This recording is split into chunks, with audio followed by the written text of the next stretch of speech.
You mentioned that you would like an apology. You feel like you're owed that from Oprah. I What do. do you want from Russell?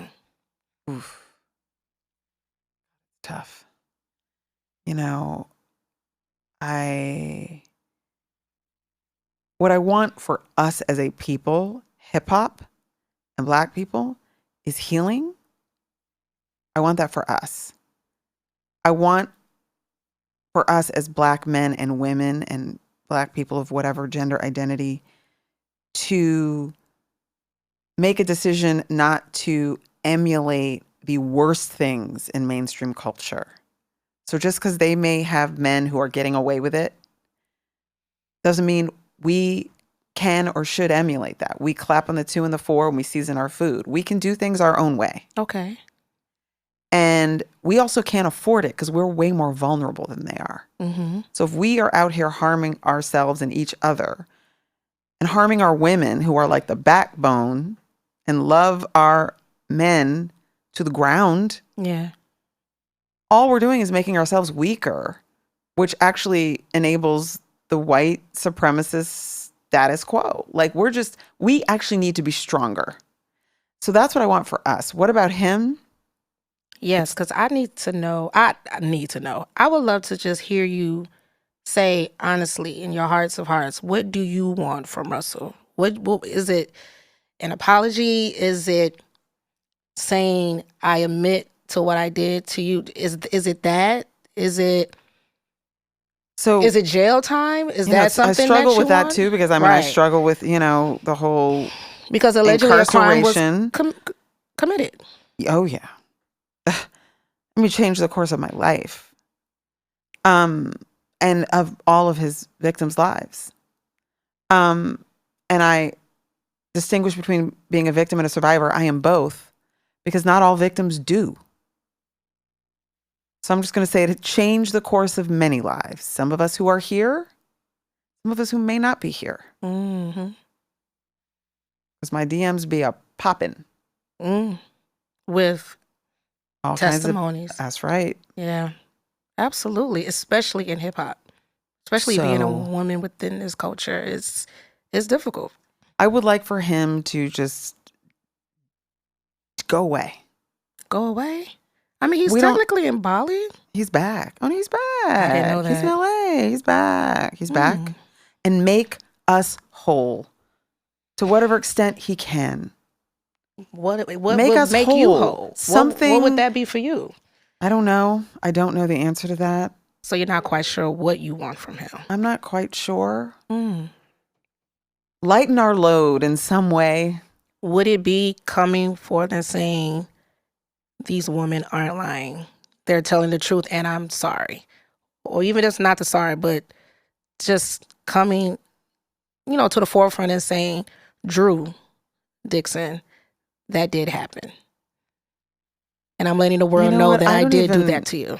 I think he's Would that give you some? He's so odious to me that words coming out of his mouth, like I don't even want to see words coming out. I don't want to see his face.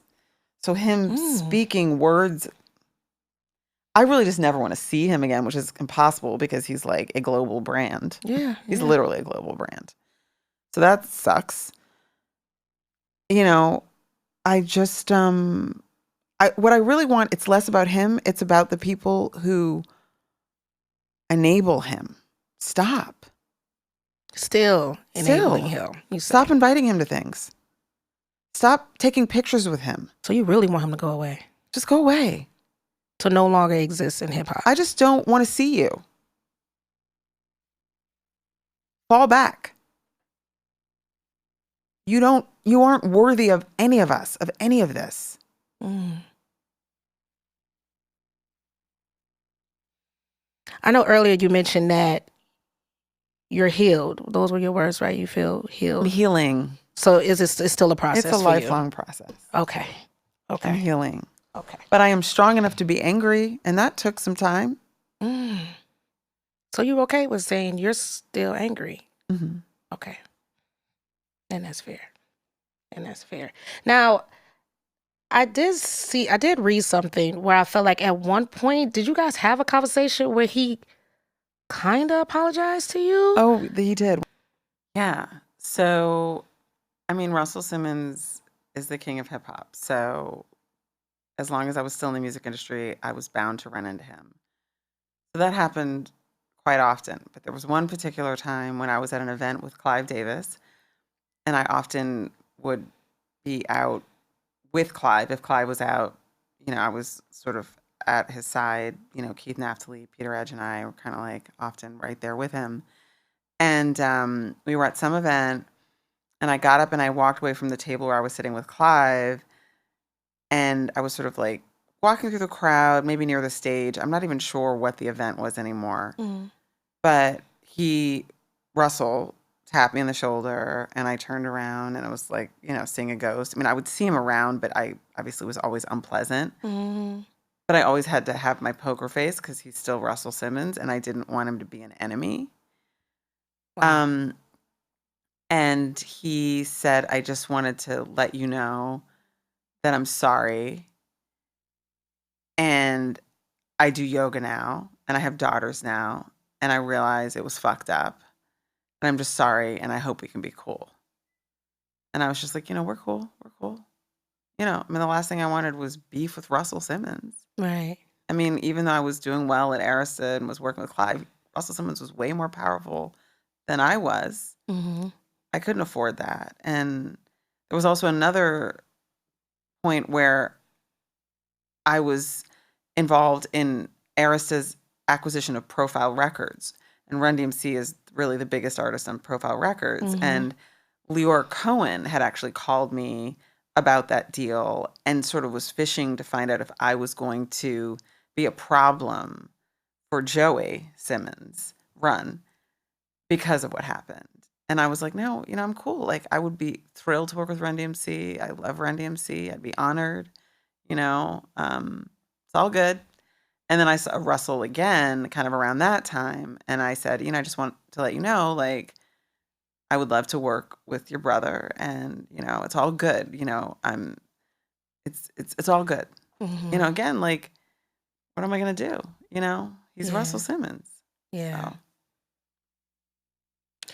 I wanted you to share that story because, I mean, he denies it, but from your recollection, from what you remember, he actually apologized. Do you think he was apologizing about the alleged rape or the inappropriateness that was happening in the office? Because he did admit to being inappropriate. Right. And he apologized about that. In the New York Times article. Yeah. No, he was apologizing. He's apologizing for the rape. And that's why I quit. I quit. I mean, I stopped coming to work, and then I quit right after. I stopped coming to work for several months, and then I came in, saw him, and then quit like the next day. Yeah. And then I was going to just quit the music industry, but I couldn't. I had to still pay my rent. And I started to run out of money quickly. And I did still have this soundtrack that was still like in the top 10. So by this time, I was dating Jason Jackson, who I mentioned before, who I started dating when I quit. Okay. And Jason was like, well, I don't want you to leave, because I was like thinking about leaving New York, just like throwing in the towel. Okay. So he actually set up meetings for me at Arista, Elektra, Sony, because I had this credit and I was still on a chart. So he was like, I can get you a meeting, Drew, anywhere. So I got all these meetings. Jason set them up. And I really was like very sour in all the meetings. Like, the record business is no place for someone who loves music, and I love music. I was just like very like cranky. Like, I was not in a good place. Yeah. But then I met Clive Davis. Yes. And Clive is a music man. We hit it off about music. I was first interviewed by this guy named Keith Naftali, who's now at RCA. Peter Edge wasn't there yet, but Peter Edge later joined the A&R department. Hosh Gorelli was there. It was all white men, actually. Most of them were gay. I used to jokingly call it the gay in our department, but maybe I'm not allowed to say that. Apartment. With nothing but love. Yes. And I just fell in love with like Keith immediately. Yeah. And then I fell in love with Clive. And I was like trying to be mad. But Clive had this trick that he would always use on me over the almost 5 years we worked together. Because we would get in arguments about like a single or like a mix. Like, it was always about the stuff. But I was like, that's the wrong, whatever. I would get so, adamant. And he was like, Drew's mad at me. And then he had like a stash of records that were like hot off the presses, like fresh out the oven, on like whether it was Sarah McLachlan or TLC or, Faith or, whatever, Tony Braxton. And he would have like the only copy or like one of the few copies. I didn't have a copy. And he knew what I liked and he would play a song that I liked. And by the first chorus, I was like, oh, we're friends again. We're good. He was pulling at your heartstrings. He knew your love language. Y'all both had the same love language. That was it. And we really did have, that's a great way to put it. And we all shared that love language. Clive, Keith, me, eventually Peter, Hosh. But, it was just, and I was just like, okay, I'll do this. Yeah. And so I worked for Clive. I had a great run. I mean, I got an artist signed my second week there, an all-black female rock band called Edith's Wish out of Atlanta. Okay. The record never came out just because we couldn't agree on the production and the direction. And I have more sort of muscle now than I had then. I think I could have like pushed a little harder, but I couldn't push.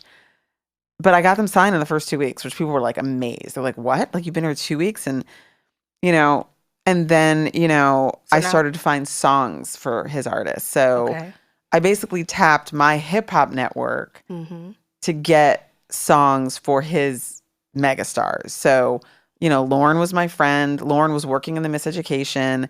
And Lauren called and said, I have a song idea for Aretha Franklin. It's inspired by a rose in Spanish Harlem. Can I sing it for you over the phone? She sang A Rose is Still a Rose for me over the phone. We did the demo. I played the demo for Clive. He's like, I love it. Is Wyclef going to produce? I was like, no, she's going to produce. She's making a record. She's going to produce. Wow. He's like, really? He said, okay, I need to hear like a demo of it, like how she wants to produce it before I play it for Aretha. And she needs to add a bridge. So she added a bridge, which was killer. And he was right. And she killed it. And then he was like, okay. He's like, should Stevie J produce? I was like, no, Lauren is going to do it. And she did it. The woman is going to do it. The woman is going to do it. And she did it. And then I also convinced him to let her direct the video. And that got Aretha her first Grammy nomination in 25 years. Wow. She didn't win, but she got the nomination. Yeah. And then I called Wyclef, who I knew through Lauren. Well, first I worked with Wyclef on a song for Andrea Martin, who I also had signed with Keith Naftali in the very beginning as a singer. Yeah. And rest in peace. Oh, rest in peace. Rest in peace. One of the best voices I've ever heard in my life. One of the best songwriters I've ever heard in my life. One of the best producers I've ever worked with in my life. And it was straight colorism. It's colorism. She should be a star. No doubt. No doubt. We actually wrote a song together about me saying Me Too that was going to be the end title song for On the Record, but Oprah wanted a big name. I still have this recording. It is absolute fire. It's called Silent. Silent. Like I won't stay silent. It's beautiful. And then, I'm blessed. Lauryn Hill did the end title song, and I'm so proud of it. Yeah. That she did that. Yeah. But I didn't know that. Yeah. And then, so her song is part of the On the Record. It's at the end of the song. Like, it's a song she'd already performed live before, so it wasn't original. It was not an original song, but she submitted it. It's Damnable Heresies. Okay. It's fire. Nice. It's fire. And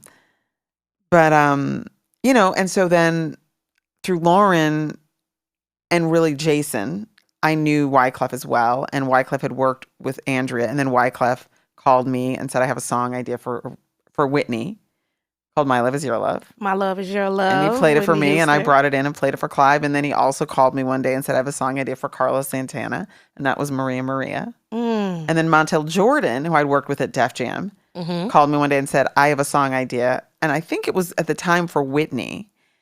And he played it for me. It was Nobody's Supposed to Be Here. Deborah Cox. And We Can't Be Friends. Deborah and I Cox love them and both. Arlelle. I played them for Clive.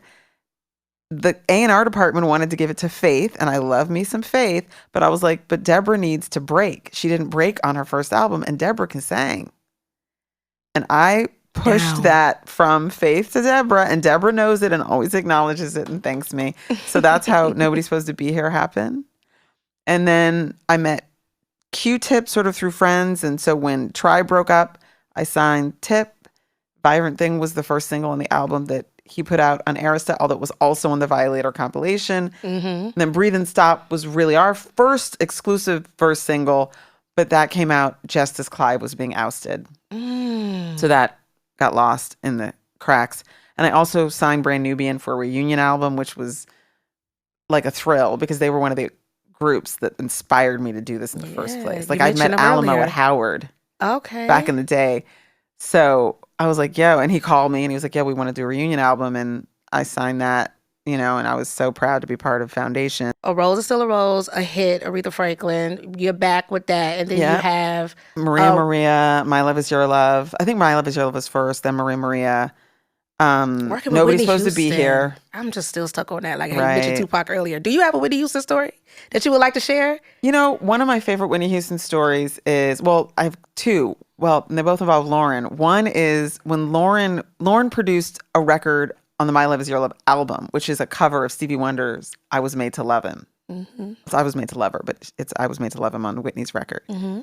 It was fire, but Whitney was 3 days late.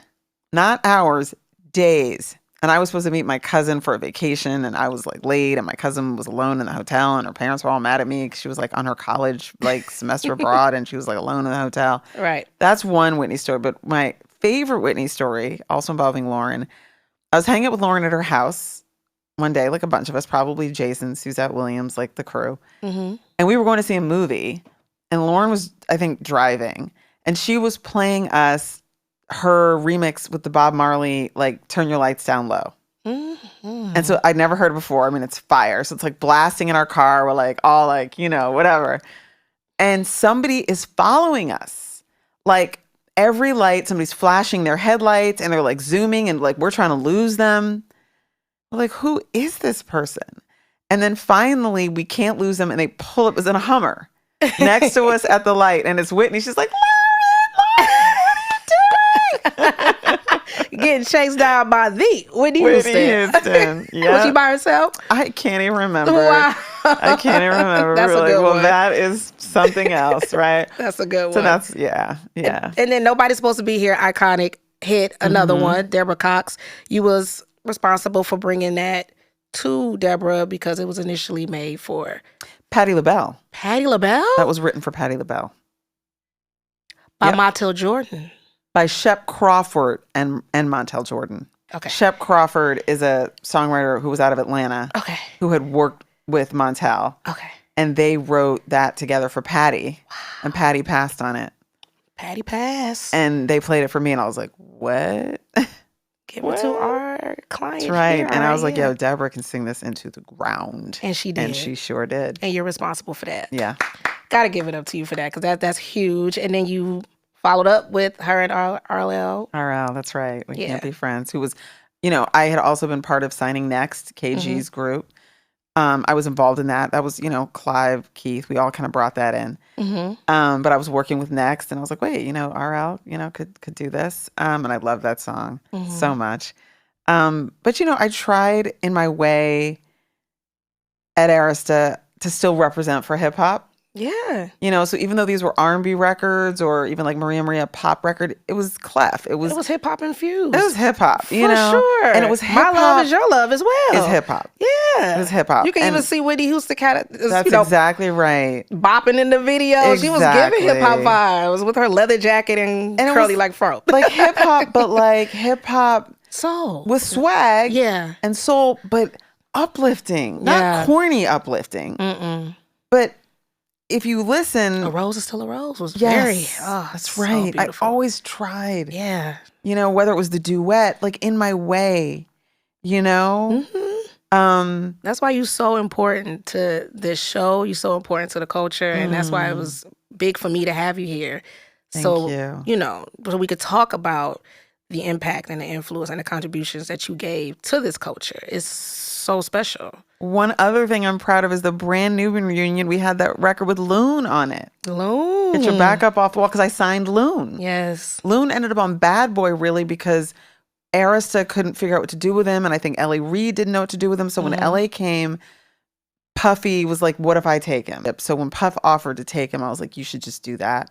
But even like the record with Loon on it, on the Brand Nubian album, Back Up Off the Wall. And this is like, I mean, I know Loon is out now. I'm so glad he's out now. I haven't talked to him since he got out. But, you know, I'm sure he would tell you, he had this lyric, light-skinned mommy is the wife I need. You know, mad because you're twice my speed, whatever. Light-skinned mommy, that's the wife I need. And I was like, yo, Who's Loon, that about? this is Brand Nubian. This is Brand Nubian. Right. And I mean, I get it. I'm light-skinned. But we get more than enough burn. I didn't sign Brand Nubian for that.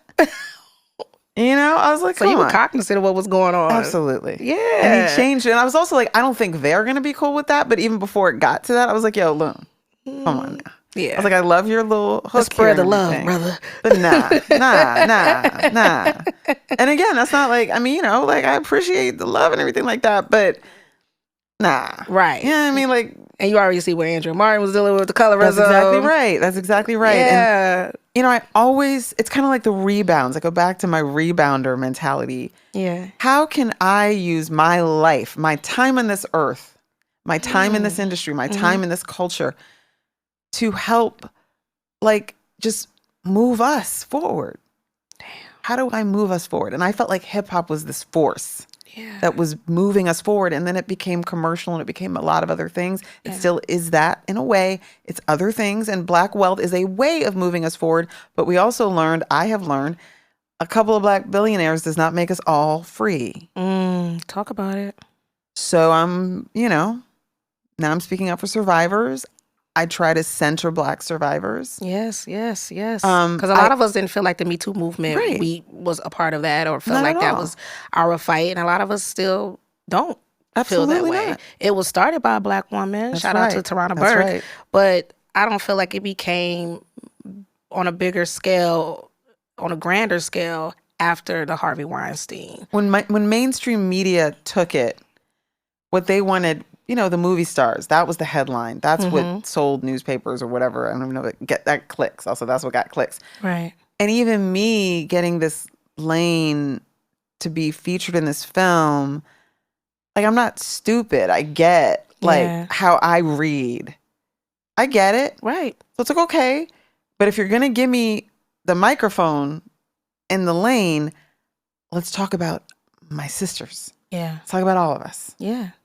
Let me take this opportunity to try to make sure we are able to get off of the back of the Me Too bus, which is like Toronto is driving. How do we get in the back? We need to get up to the front. Yeah. So, that's why I love hip hop. Yeah. Because I believed it certainly at the beginning was sort of anti-respectability politics, anti-Cosby Show, anti-let's be polite and palatable. It was like, we have something to say and we're going to say it how we're going to say it. And we're going to say it's going to be fly. Yeah. But it's going to be real. And over time, obviously, it became something different. But that's what I love about hip hop. That's what I will always love about hip hop. I will always consider myself hip hop. Yeah. And, I have to ask you this, and I know we're going a little bit over time, but just to further talk more about your eye for talent, your ear for talent, your Arista days, you were one of the ones, probably the one that found Kanye West. That's right. I sure did. I was approached by Londell McMillan, an attorney at the time, still an attorney, but an attorney who I knew at that time, really because of Prince. Clive had done a 1-album deal with Prince, and that's how I met both Prince and Londell. And I actually got Pharrell to do a remix on a Prince record called For the Greatest Romance that's never been sold or ever been sold, that Pharrell did. And so through that, I met Londell, and Londell called me and said, I want you to check out Kanye's demo. Like, people knew Kanye as a producer at that time. Right. And I was like, okay. So I went to Londell's office and I met with Kanye in the conference room. It was just the two of us. Kanye played me his album. He stood next to me and rhymed every song just to make sure I got every lyric, which I loved. I was like, I love how much he means it. Passion. And I get that he may not look like what you think a star is supposed to look like, but Biggie didn't either. according to, I guess, what people think that is, right? Like the obvious version of it. Right. I was like, but he is determined to get from point A to point B. And you heard that in Kanye's. I could see it. I could feel it. Right. I was like, and he needs to get there. And we will all be better off if we just help him get there. Wow. And I believed. And Hey Mama, that was on the first album, right? Hey Mama. And that like made me cry. And so I was like, I have to sign. I'm doing this. We're doing this. And I set up the audition. So you heard the first album? Yeah. I set up the audition. LA passed in it. He didn't just pass in it. He told me I sucked at my job. He told me I wasn't even close. And at around the same time, like shortly thereafter, actually, I tried to sign John Legend. Wait. You brought Kanye to audition to LA Reid. Yeah. Kanye West shows up. Auditions. He performs for LA Reid. In the conference room. Who's all in the room? Mark Pitts, KP, Daryl Jones. Daryl Jones and I both kind of co-set it up because Daryl was also already talking to his people. Okay. And he proceeded to pass. He said, please wait outside. And he was like, it's a pass. I was like, okay, I'll go tell him. He's like, no, sit down. This isn't even close. This is a waste of my time. You're bad at your job. And I was like, okay, can I just tell him because he's waiting, So I told him in my office, he's like fighting back tears. I was like, you know what? You shake it off. You're going to get a deal. You're going to win some of the Grammys. You won't know where to put them. You are amazing. You're good. Don't even think about it. Just keep it moving. And he was what? Correct. Okay. And then I tried to sign John. Was there always a connection there? No, it's funny. I almost wonder now if I was the connection because Talk it just about occurred it. to me because John is signed to his label. Good music. And I wonder because, so I was applying to business school by now because I'm like, I got to get out of here. And I know this you were already making your exit plan. I was making my exit plan. And honestly, I was like, what's the closest I could ever get to being like a man and maybe even a white man? Like that would give me the most power in the world. I was like, you know what? A Harvard MBA. That might do the trick. I'm here to tell you it didn't. But I thought it might. So I was applying to Harvard Business School. I got in. And when I went to like one of the mixers for people who'd gotten in, but like early, like very early on, before I decided if I was going to go, I met a woman who had gone to Penn with John and had worked at Boston Consulting Group with John. And she was like, I have a friend who wants to be an artist. Can I set up a meeting? So I met John through like somebody who was going to Harvard Business School. Yeah. Ultimately, who went to Harvard School with me. Right. And I was like, oh my God, he's going to be terrible. He's going to be so corny. Like he went to Penn and he works at a consulting firm. He's going to be so bad.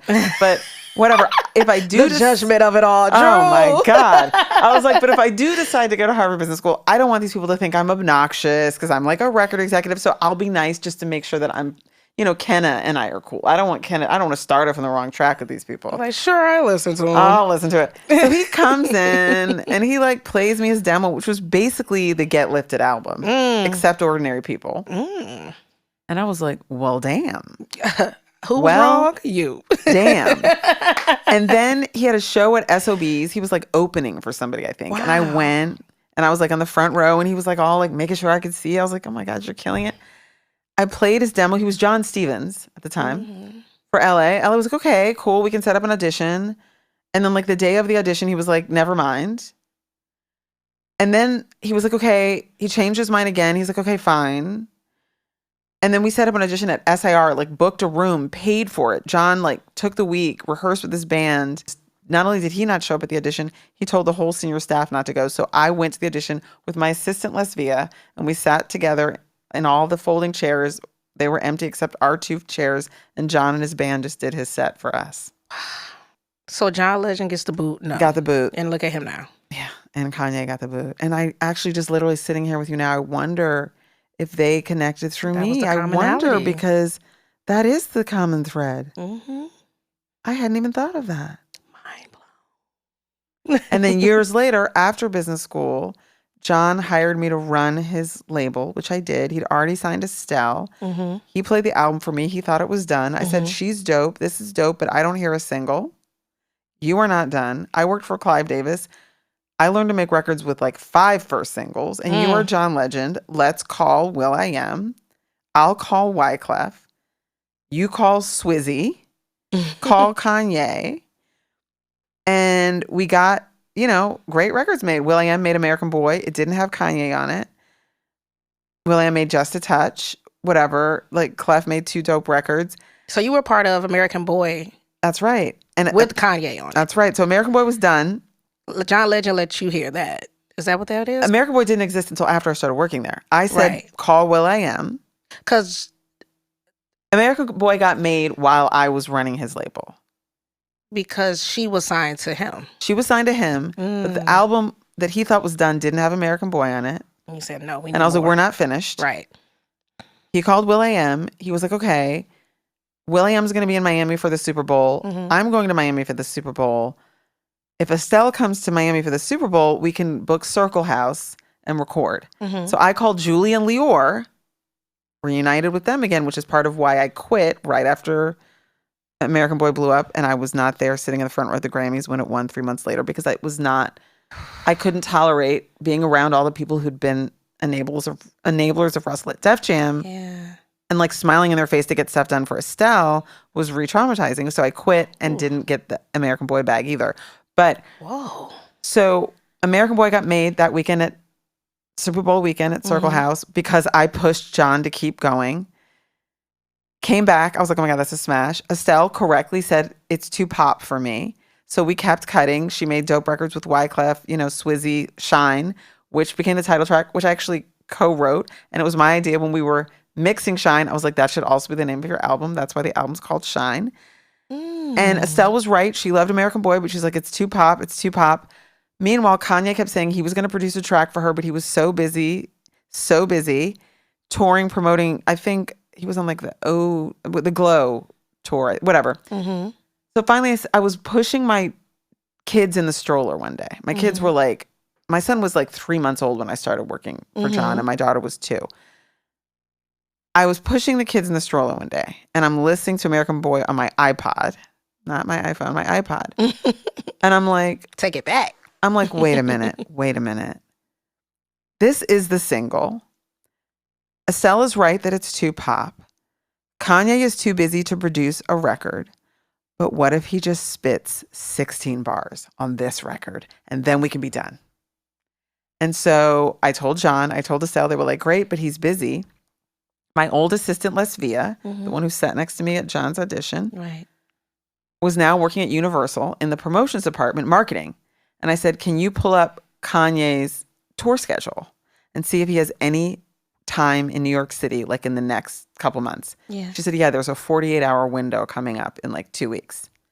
I was like, okay, John, call your boy, ask him if we can have those 48 hours. I will send a car to Teterboro.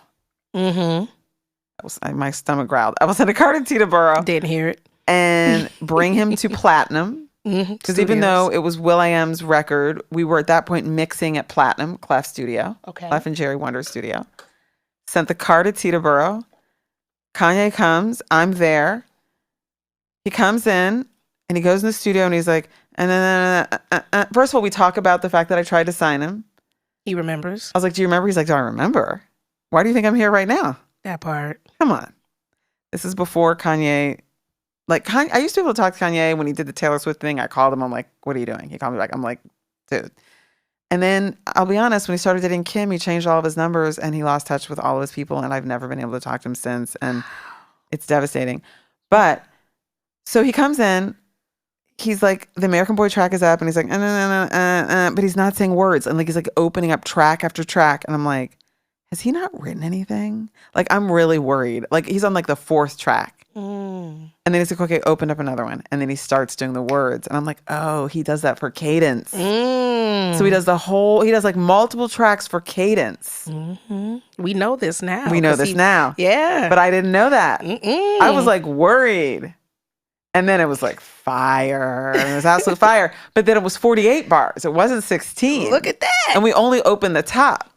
So the record was 48 bars of Kanye before Estelle said a word. So then we were like, okay, we'll break it up into 2 chunks. And that's how American Boy became American Boy. And my son is in the video at the very end. I saw that. Little cutie. And my son is like, I have 100 million views. I'm just saying. Oh my God, Drew. How do you feel kind of just like reflecting on your journey and your contributions to hip hop? You know, Look at the heavy names I'm mentioning, like Aretha, Yeah. Lauryn Hill, Yeah. Whitney Houston, Yeah. Kanye. I'm proud of it. You know, it's what I came here to do. It's like I went to get them rebounds. I came to New York City to do this. I did not, however, factor in misogyny. I was like, I'm going to prove to them that I can do it and they're going to see it. They're going to respect me. I didn't get how misogyny works. I didn't get that. I didn't get rape culture. I also didn't know I was a survivor. So I'm thinking I'm walking around, like the movie The Sixth Sense. I'm thinking I'm walking around saving the kid, but I'm actually walking around with a bloody shirt. And the predators were like, oh, we can see the blood on her shirt. Yeah. She's a mark. I was a mark. I didn't know I was a mark. Do you feel like when you say I'm a mark, because hearing your story, what it feels like to me is that people use your passion against you as a weapon against you. Yeah. Right? Absolutely. My enthusiasm. Your hunger, your ambition. Hunger. You were so hungry and wanting so much to just be successful and to contribute. Yeah. And to hear the record and to stand in the room and listen to it for 40 minutes on a loop and be like, we did that. I was in it for that moment. And because you were passionate about it and because you're beautiful and sexy and all this great things, aesthetically pleasing, and by in this industry being so male dominated, they abuse your passion. Yeah. Right? And I didn't know how to, I didn't understand that. Yeah. I didn't know how to deal with that. I see it every day. Mm-hmm. I see it every day. I've dealt with it in this industry where it's like, I'm actually in this room to prove to you that I belong to be in this room. Mm-hmm. And the way that I can do that is just by doing my job. Can you just allow me to do my job? Mm-hmm. So when I hear you say that you try to maneuver in these spaces where it's like, okay, calm down. Yeah, I know you think I'm high, whatever. Mm-hmm. But like, I'm here because I want to be here. One, I love to be here and I'm great at what I do. Right. Literally trying to balance all of that and just trying to survive and thrive is hard. It's really hard. And what I now know as I'm healing, but I'm much more healed than I was then, much more healed than I was 5 years ago when I came forward. Yeah. Boundaries. Boundaries. Do you regret anything? Do you wish you could do anything differently? I wish I'd learned growing up as a kid that passion is cool, getting the rebounds are cool, having heart, keeping your eye on the prize is cool. But somebody, some part of you needs to just be like, okay, but who's protecting your light? Who's like, I wish I could go back and protect that little girl, that young woman. I wish I just knew how to throw an elbow. I could throw an elbow to get a record made. And I don't mean literally, but I could just fight and be like, get the reels and wind them back and all of that to get the record made. But I didn't have the same fight for myself. Mm. And honestly, being a mother is what has done it.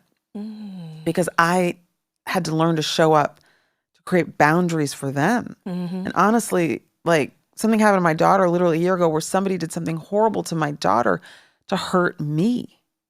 And I was like, you know what? Me not having boundaries isn't just dangerous for me. It's dangerous for my kids. And I'm a single woman. I'm not a rich woman. But I could just do what I can to just protect myself and my kids, at least to be aware. You feel like you found your voice? I found my voice, and also I found the limitations of my drive and my strength. I don't have, the push-up strength. Mm-hmm. I don't have, there's certain things I can't do. So I just can't walk into any room, into any situation, just completely think I'm going to will myself through this. Certain things have to be in place to protect at certain times. It's also exhausting to have to will yourself through dangerous situations or to fix, messes and just digging out of the whole documentary thing. I mean, all of it just takes a toll. I'm like, I need peace. How are you getting that today? I meditate. I learned transcendental meditation. I try to do that. I started waking up really early in December. I've always been a night person. But I started getting up at 5:30, meditating, journaling, and starting the day on my own terms, getting a few things done that are important to me before the world comes at me. So I'm like planted. Yeah. It's harder to knock me off my game because I'm like, I've already been up for 3 hours. Yeah. So I'm on my mission. Yeah. Things like that, you know? I'm sad. I'm sad to hear that with all those accomplishments that you ended up leaving the game because you just had enough. I had enough. You had enough. And I know I read somewhere when you said after it happened, you felt broken. Mm-hmm. Do you still feel broken? I know you say you're in the process of healing. healing. I don't feel broken, but I did have to, after I said Me Too, acknowledge that. Because I was the public perception of saying Me Too is like, oh my God, you're so strong, you're so brave. But it was also like, oh no, now I'm a rape victim. Now like it's in real. The world, now it's real. It's like Drew Dixon, rape victim. Because you held it in for over 20 plus years. 24, I think it was, when I said Me Too. So now it's like, there was a part of me like privately that went through a period of like self-loathing and like really like hated myself privately. So I'm like being filmed for this documentary and I'm sounding very like proud and strong and I'm free and yes, that's true. And but behind closed doors, I was like almost going backwards in terms of the way I felt about myself because I had to go back to the broken part and kind of bring that piece of myself into my story. Whereas before I was like that. But now it's like out there. So I had to like, I kind of hit rock bottom behind closed doors after I said Me Too. And then I had to like incorporate the victim into the survivor and the silence breaker. And Oprah exiting the film in a way really forced me to finally just stand up and level up. I could just be like, okay, I'm saying it, but I'm in the New York Times, I'm in this documentary, but I'm not going to just say it like out loud. Like I said it with two people rolling a camera or two people taking notes at a table at the New York Times. I'm quoted in the magazine. But I'm not standing there. Having like to go to like I'm standing here right now or sitting here right now, but saying it, going to Sundance, trembling, no Oprah, doing the Q&A after the film. That, being asked by the New York Times and other articles that were written about Oprah's exit and having to speak out about that. Yeah. That's when I had to really find the strength to go with this broken part that had like shown up again out of nowhere. And was really leading me to make some very self-destructive choices. I'm just going to be honest in my personal life that I'm not proud of. Just very like, not like I'm a rape victim, whatever. Sure. Kind of thing. And then I started to kind of put it all together, heal, continuing to heal. Yeah. And then again, this thing happened to my kid. I was like, okay, I got to keep going. More boundaries. And I'm just still evolving.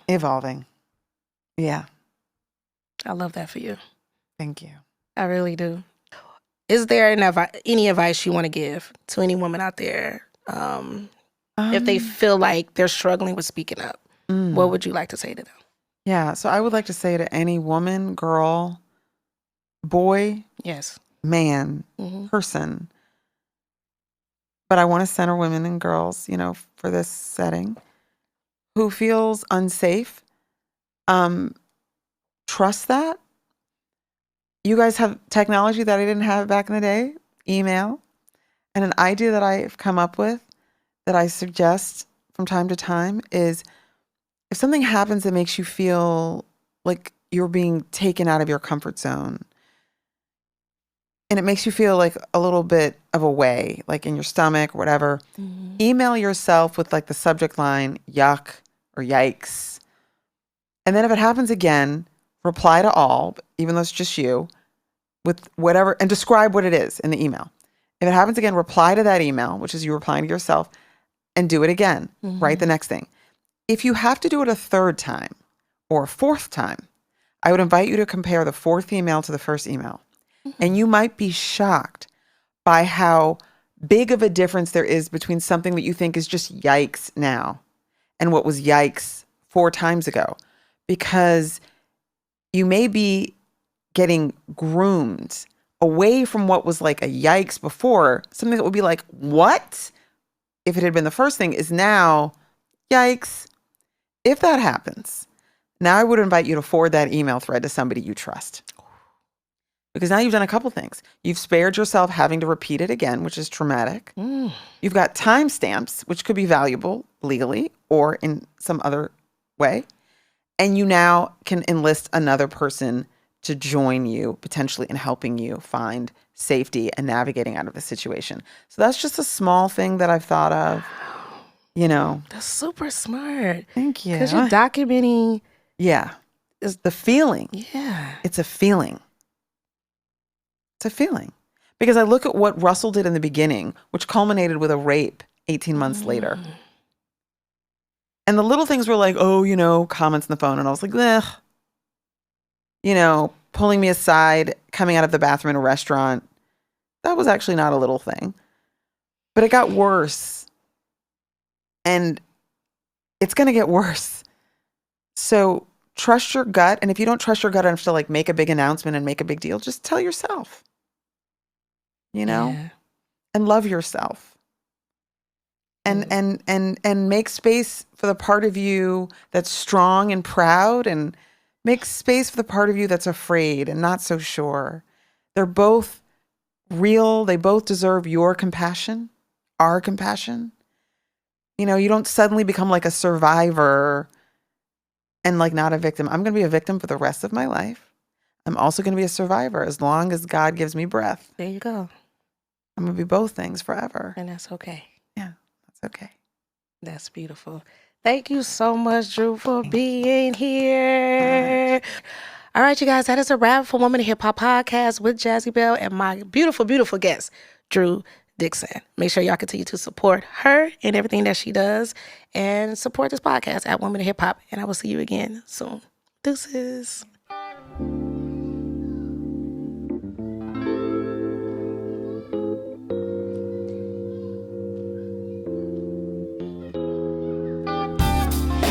I created a space where we can celebrate the unsung and the undervalued. A place where we focus on the many talents and influences for women within the culture, and hopes to inspire women everywhere to overcome adversity in a male-dominated world. Welcome to Woman in Hip Hop.